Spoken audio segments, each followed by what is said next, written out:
Jonathan, say what's up to everyone. How we doing? Thanks for having me on. Yeah, absolutely, man. So let's start off at the beginning. What inspired you to create Accelevents and how did you get the company off the ground? You want to go way back. Way back. So I had been hosting sort of like almost more like parties, but a bunch of events throughout college, after college. And at the end of one of those weekends, I got some unfortunate news. Found out that my cousin at the age of 17 was sick and wanted to do something for her. Thought about running the marathon, but knew I could draw a little bit of a crowd and ultimately decided to rent out the aquarium in Boston and host an event. So I went down there. I was 24 at the time, put my credit card down. Had to sell 185 tickets to be able to pay my credit card bill and ended up selling 840 to that first event. But going into that, realized that the technology that was out there was either crazy expensive, really hard to use, or the support didn't exist. And I'd been working at a hedge fund in a software group at the time. So I kind of knew the software world and decided to work with a friend and build our own solution. And it worked, and we got great feedback on it. Ultimately decided to build a business around that. Was doing that nights and weekends for almost 5 years before I went full time with Accelevents. So that's the way back when, and there's been a lot that's happened since then. Yeah, so let's talk about that. What's happened since?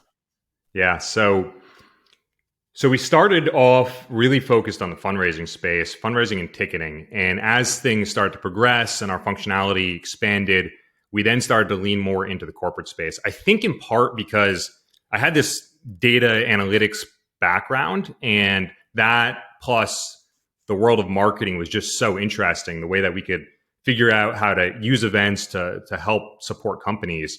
And that's the path we went down. So I started the business beginning of 2015. I had a co-founder at the time.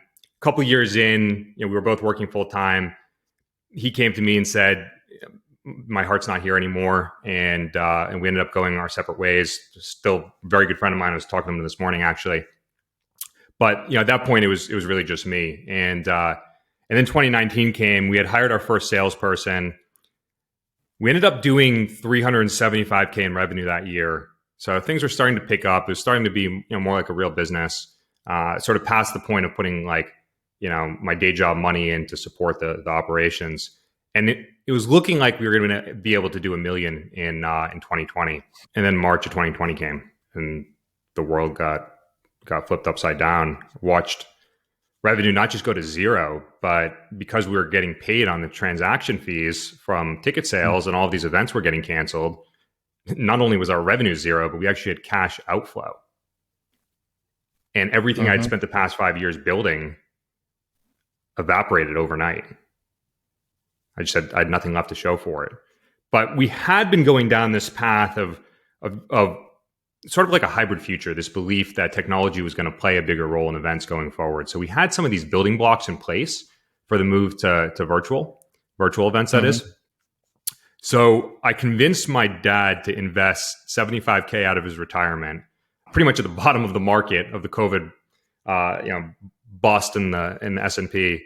And we used that to stay alive, to pivot, and to launch our virtual offering. And we did that. And by the end of 2020, we had done 3.4 million in revenue. So pretty much 10x the previous year, while having hit a point of essentially negative cash flow, negative revenue by the end of Q1 of that year. So that was the catalyst to the company that Accelevents is today. Now we're focused primarily on the corporate space, a little bit of higher ed and associations mixed in there as well, but we're supporting the entirety of the event programming for organizations like Zapier, Carnival Cruises, you name it. And it's really the business that I'm super proud of and super excited of where we got into today. Yeah, sounds like, no business has its lack of struggles, but it sounds like, geez, to go to negative revenue, you don't really often hear that, right? If anything, it dropped to zero. What was that emotional journey like as the founder of something that seemed like it was starting to, hit its stride, and then ultimately boom, everything changes overnight. Depressing, completely demoralizing. It's there's the feeling of like, you lose a big deal. It's nothing like that. It's so much more than that. And further exacerbated by the fact that I put basically my life savings into building it. Money I would have been saving was going into building our product, trying to launch marketing, and all of that felt like it was lost as well. I didn't Yeah. even know what I was going to do with my career because I was, yes, I had this day job, but my heart wasn't in that, and my heart was in what I was building. And then again, that was gone. And were you building this, with other founders that you had, were able to share that pain with, or were you on your own? By this point, my one co-founder, he had already exited the business probably 18 months before that. But I did have two employees at the time, one of which is still with us today. He's the salesperson who joined us in the beginning of 2019, director of sales for us today. So the two of them were instrumental in us making it through that pivot.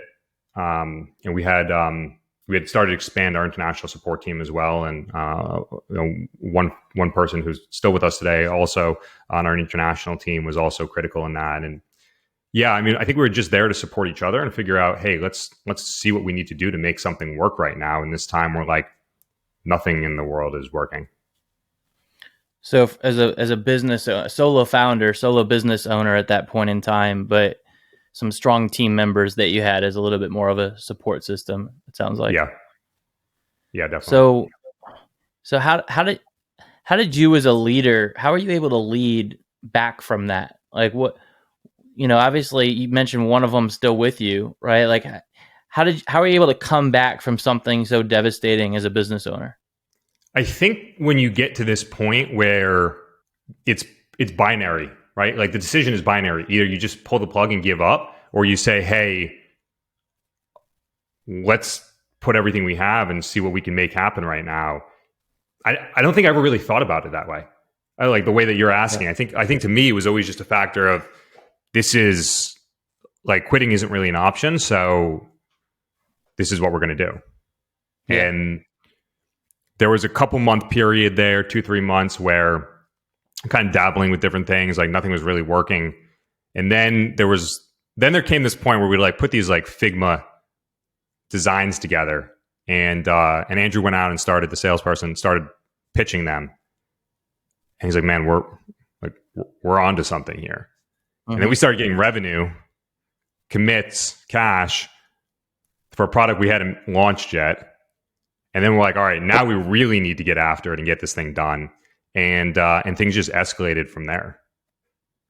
Yeah. Well, you've come a long way since. So, what, what's been the recent road? I mean, obviously high growth trajectory, some pretty great things happening. The space has come back clearly from a virtual events perspective in spades. But you've also got competitors who've raised a ton of money, right? When I say a ton, I mean, hundreds of millions of dollars, right? Billions. Billions of dollars. Yeah, even more so. So, like, how do you take what's been working, the fact that the space is booming, but others are more well funded than you, and kind of your differentiators and approach to take Accelevents to the next level? Yeah. So it's a good question. So there was also this period when we realized that we were onto something and something was working, where then we started to get a ton of VC interest. But I had never raised from VCs before. We didn't, we were a tiny team. We didn't have a finance person. We didn't have any ops. I had a bit of a finance background, so I could at least talk the language, but I didn't have a model. I didn't have our data together.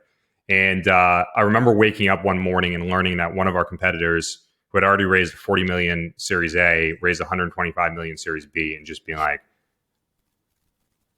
this is Whoa. it. Like, Yeah. I'm not going to be able to raise. We're done. And that company went on to raise a 400 million round and then a $450 million round after that. So they've raised over $1 billion. We don't even hear about them anymore, which is wild. But I guess the takeaway there is that the capital isn't the catalyst, the customer is. And the success we've had is because from day one, we've been hyper focused on listening to our customer. We set up a chat widget on our platform, Intercom, probably right around when Intercom launched. And I remember there would be times where, like, at the time, my co-founder and I would rotate who could go on date night on Friday or Saturday night, so the other person could be available on support. There was times I'd Yeah. pull over on the side of the highway to respond to customers. And that relationship we built with customers led to them treating us as a partner, which meant that we were learning so quickly from them. And that ultimately has been the most powerful catalyst, most powerful motion we've had driving the success that we've had to date, because our customers do see us as a partner. They know they're heard. They know action is taken on the feedback that they share, and that they're not wasting their time. So if there was one thing I could suggest, it's just make sure your customers know they're heard, and support them as much as you can. And in the space of events, you spend 3 months building this experience that culminates in maybe 3 hours. You don't have 10 minutes to wait for a response. So you need to be there. And having come from the world of hosting events myself, and having been burned by event tech in the past, I recognize that. I felt it. So what are some of the biggest customer support related challenges that you guys faced, or that you got, that you really were able to go win more for customers? It's not that there's a particularly consistent path, but I think, one of the things we learned along the way was that when you've got a category that is new to a lot of folks, they're learning alongside you learning.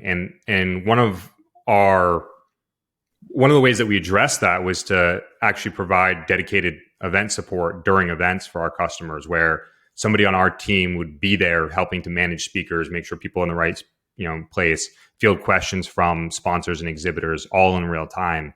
And again, putting ourselves in the weeds of our own platform and basically dog feeding ourselves there, we came out of each of those experiences saying, hey, we can make this thing better, or we need to fix this. And it wasn't like we were building in a silo. We were getting such real-time incremental feedback that allowed us to enhance what we were putting forward. And as a customer would host one event, and then they would host another event 6 weeks later or 3 months later, they would see the improvements that we had made over that period of time. And they would see that some of those things were things that they had shared with us. So it made them feel like that partner, and that ultimately made word of mouth an incredibly powerful channel for us. And what are some of the biggest challenges that are facing events and those who run them today? Obviously, those are continually evolving, but what are some of the biggest challenges?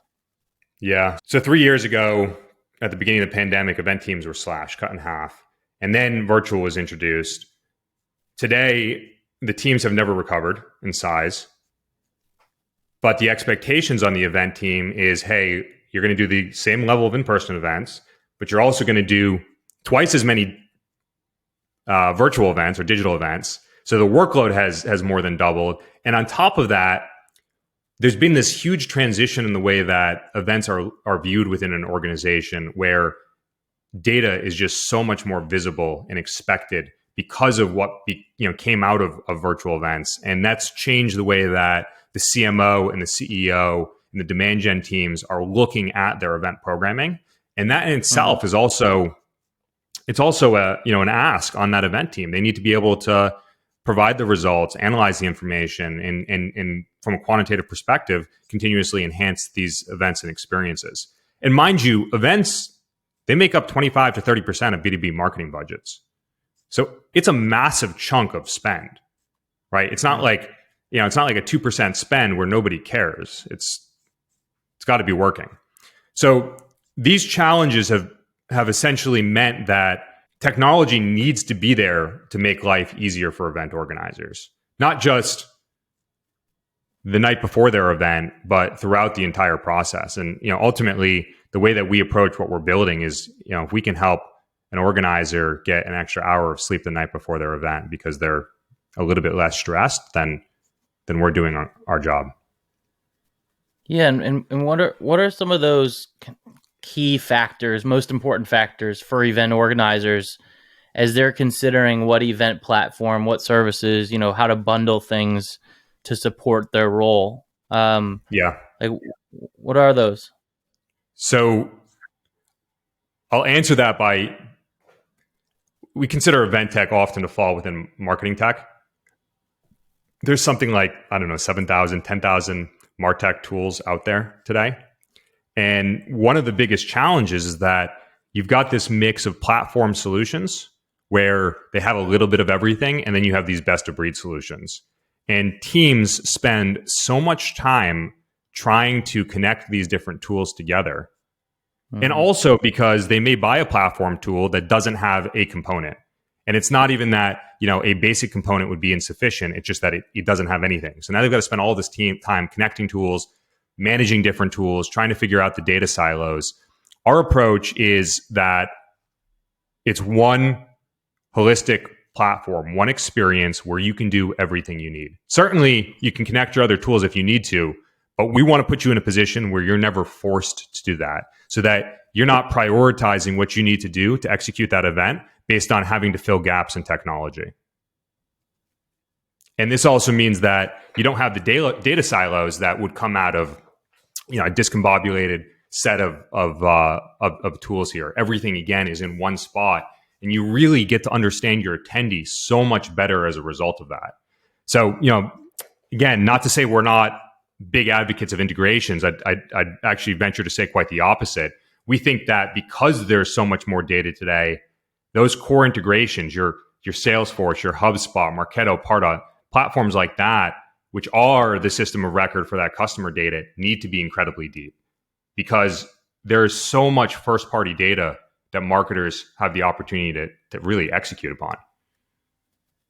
So integration friendly, but when it comes to the event itself, more of a best of breed solution that doesn't require you cobbling together all sorts of providers. Usually the best of breed terminology is thought of like somebody is really, really good at one piece of that experience.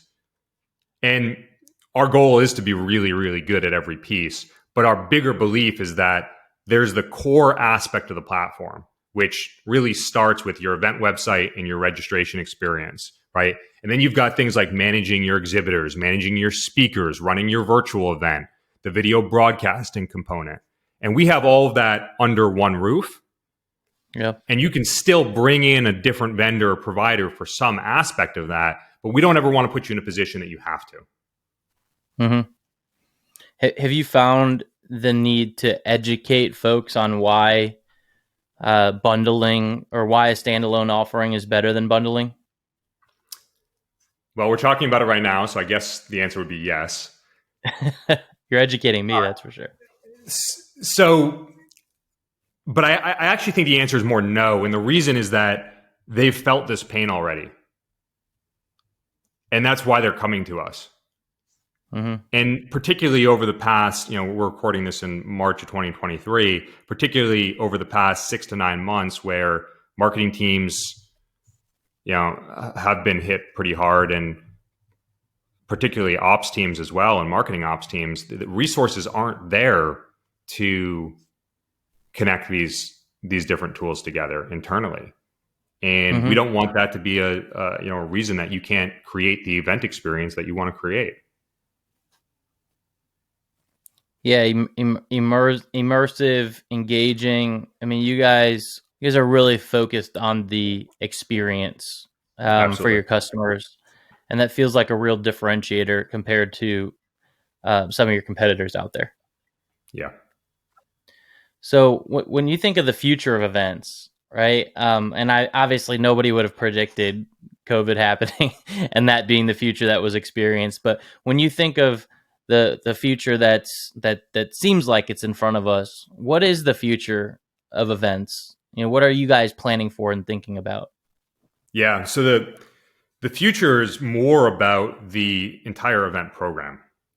So it's that meshing of the in-person experiences and the virtual experiences. Yes, hybrid events may be in the mix there where you have some attendees in person and some virtual, but the bigger element is having those consistent touch points throughout the year.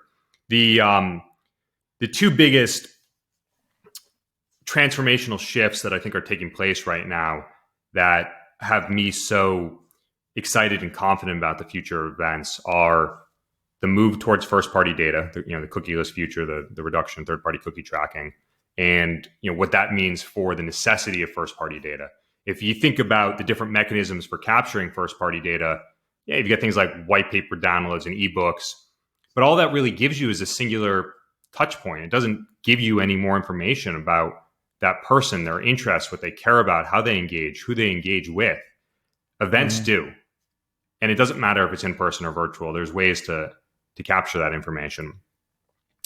The other massive transformational shift, and this is obviously the top of every feed right now, but is what GPT is doing, AI content. And as a result of that, written form content is just getting so commoditized right now.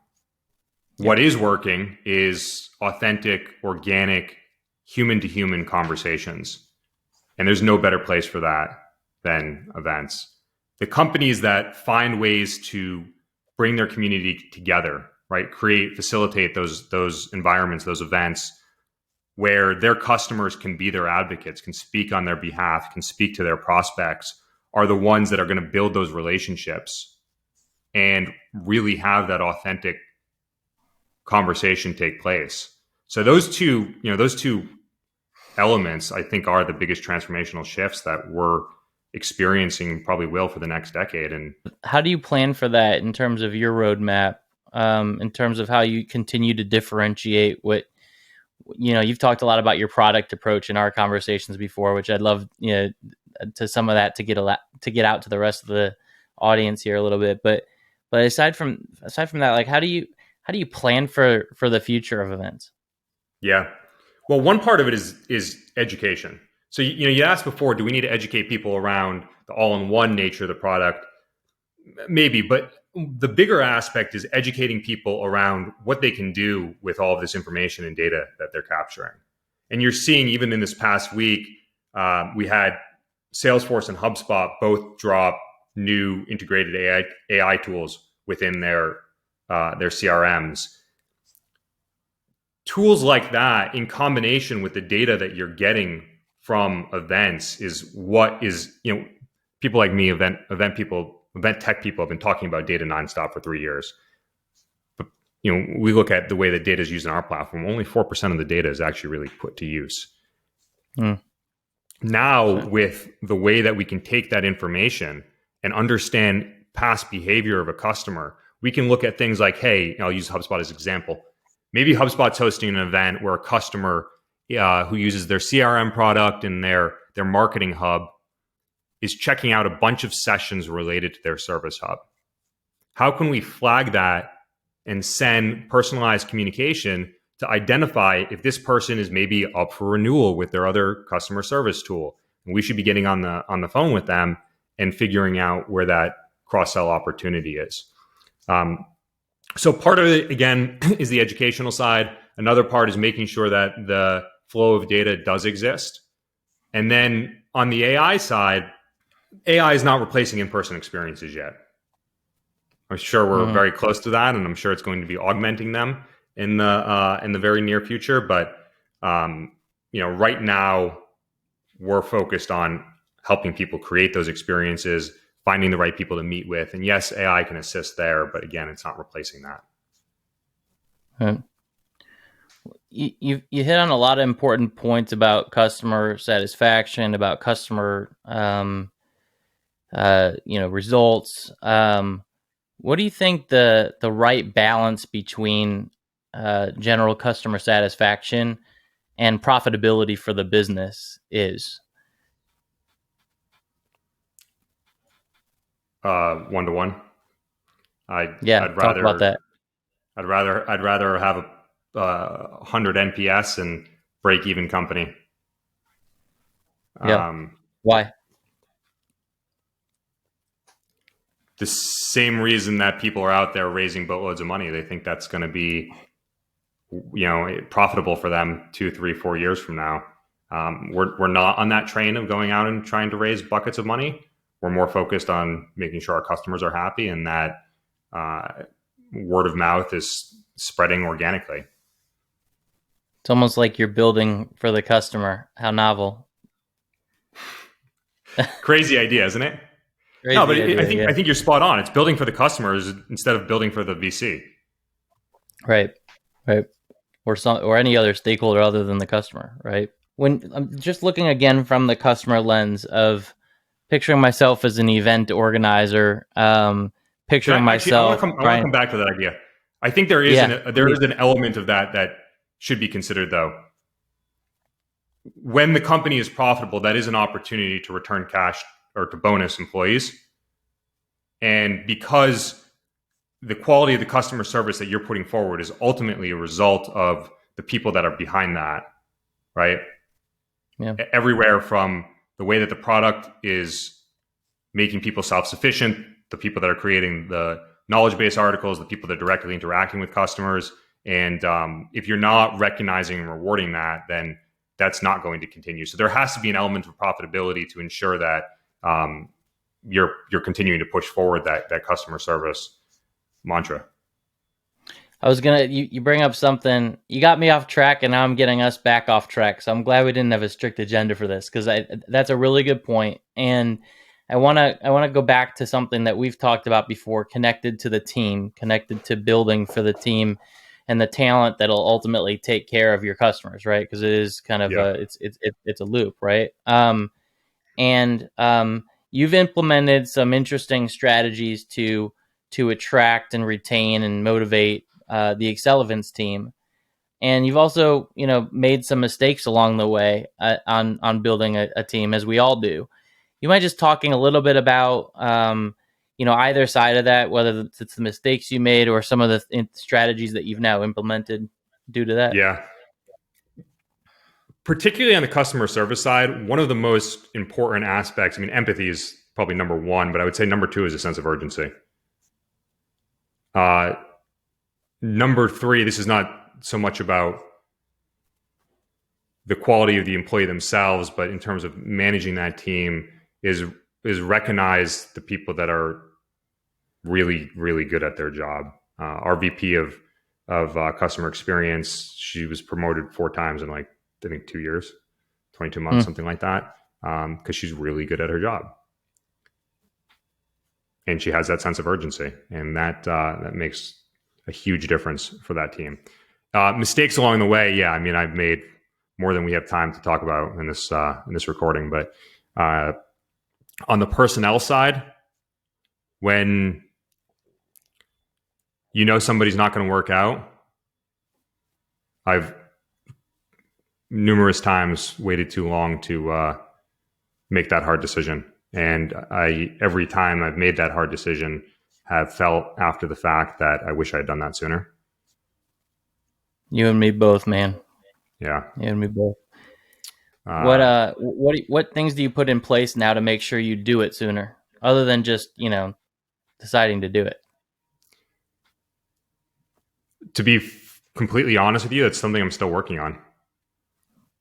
Part of it's being more metric driven. We had this whirlwind of the past couple of years where we were sort of to some extent at the mercy of the government and reopenings, and forecasting was really hard. So it was hard to hold somebody to a KPI because they could have done a good job and still significantly missed a metric or blown something out of the water. It could have gone either way, and that wasn't always a fair way to mark somebody. But I think what I'm realizing now is that the way that they support their colleagues, the ownership they take for the work, and the sense of urgency that they carry is Yeah.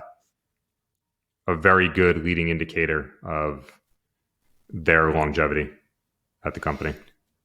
And how do you make sure you don't lose those types of people? It's a good question too.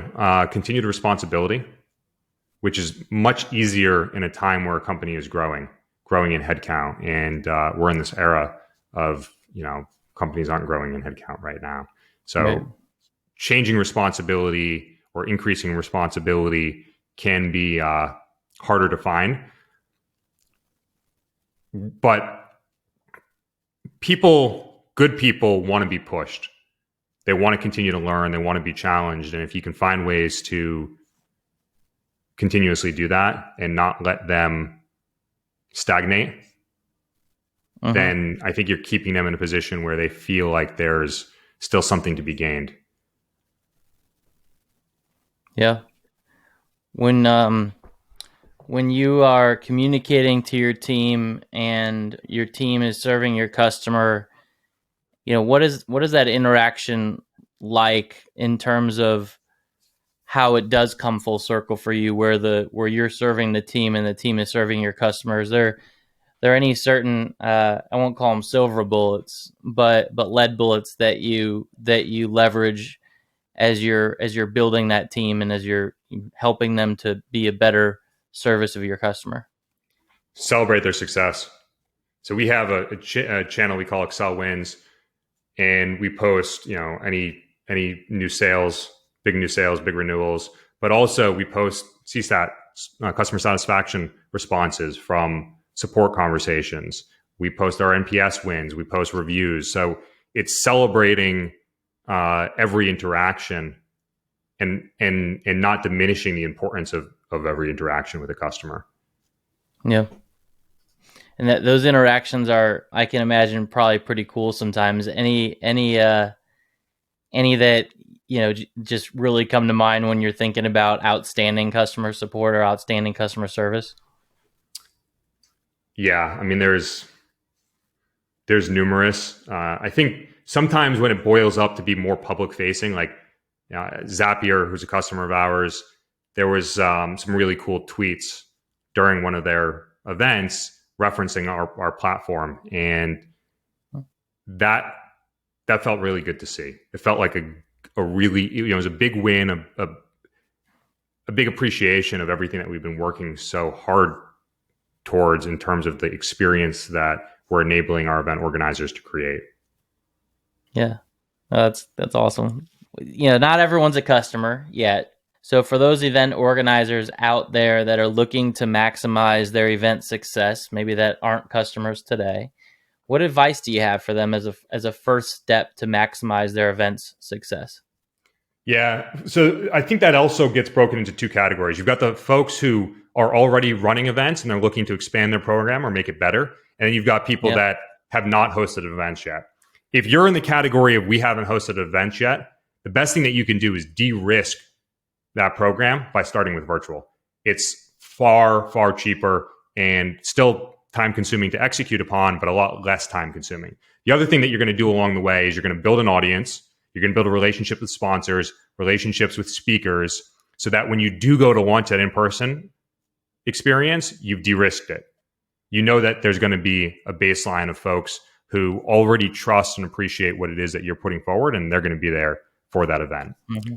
On the other hand of the spectrum, the folks that are running an event program today, look at where you're spending your time, where you're wasting your time, where you could be focused more, again, on the customer experience, in that case, the attendee experience, but you shouldn't be spending your time on technology, Mm-hmm. right? The technology is there to support your experience, to allow you to design and deliver the experience the way that you want.